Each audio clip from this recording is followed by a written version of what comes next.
Assalamualaikum warahmatullahi wabarakatuh. Perkenalkan, nama saya Syatur Rizkia, NIM 244110026, kelas DMJ 2B.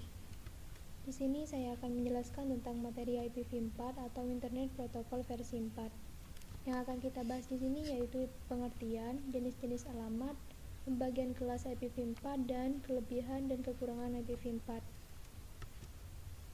Yang pertama, pengertian IPv4. IP adalah protokol yang memberikan alamat atau identitas logika untuk peralatan di jaringan. IPv4 adalah sebuah jenis pengalamatan jaringan yang digunakan di dalam protokol jaringan TCP atau IP yang menggunakan protokol IP versi 4. Panjang totalnya adalah 32 bit dan secara teoritis dapat mengalamati hingga 4 miliar host di seluruh dunia. Alamat IP versi 4 umumnya diekspresikan dalam notasi desimal bertitik atau dotted decimal notation yang dibagi ke dalam 4 buah oktet berukuran 8 bit.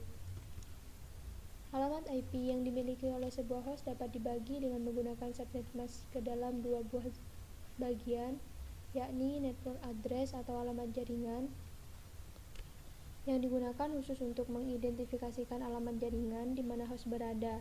Dalam banyak kasus, sebuah alamat network identifier adalah sama dengan segmen jaringan fisik dengan batasan yang dibuat atau didefinisikan oleh router IP.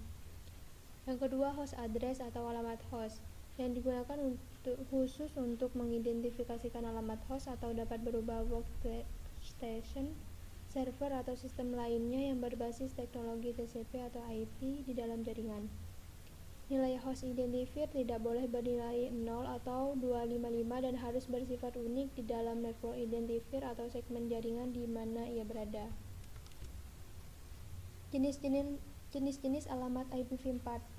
Yang pertama yaitu unique cache. Unique cache merupakan alamat IPv4 yang ditentukan untuk sebuah antarmuka jaringan yang dihubungkan ke sebuah internet port IP. Alamat unique cache digunakan dalam komunikasi point-to-point atau one-to-one.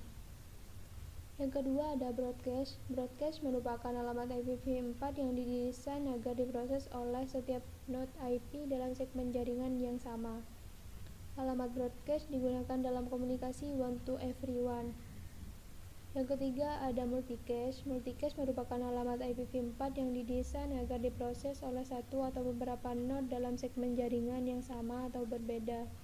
Alamat multicache digunakan dalam komunikasi one-to-many. Yang ketiga yaitu pembagian kelas IPv4. Kita bisa melihatnya sendiri bahwa ada 5 kelas dengan rank IP address atau desimalnya ada di sini dan rank IP address dalam bentuk biner serta penggunaannya. Yang terakhir ada kelebihan dan kelemahan IPv4. Kelebihan yang pertama yaitu tidak mensyaratkan ukuran paket pada link layer dan harus bisa menyusun kembali paket berukuran 536 bit. Yang kedua, pengelolaan root informasi yang tidak memerlukan seluruh 32 bit tersebut, melainkan cukup hanya bagian jaringannya saja sehingga besar informasi root yang disimpan di router menjadi kecil. Setelah address jaringan diperoleh, maka organisasi tersebut dapat secara bebas memberikan address bagian host pada masing-masing hostnya. Kekurangannya yaitu panjang alamat 32 bit atau 4 bytes. Yang kedua, dikonfigurasi secara manual atau DHCP IPv4. Yang ketiga, dukungan terhadap IPsec opsional. Yang keempat, fragmentasi dilakukan oleh pengirim dan pada router menurunkan kinerja router. Yang kelima, IPv4 yang hanya memiliki panjang 32 bit. Meskipun total alamatnya mencapai 4 miliar, pada kenyataannya tidak sampai 4 miliar alamat. Karena ada beberapa limitasi sehingga implementasinya saat ini hanya mencapai beberapa ratus juta saja.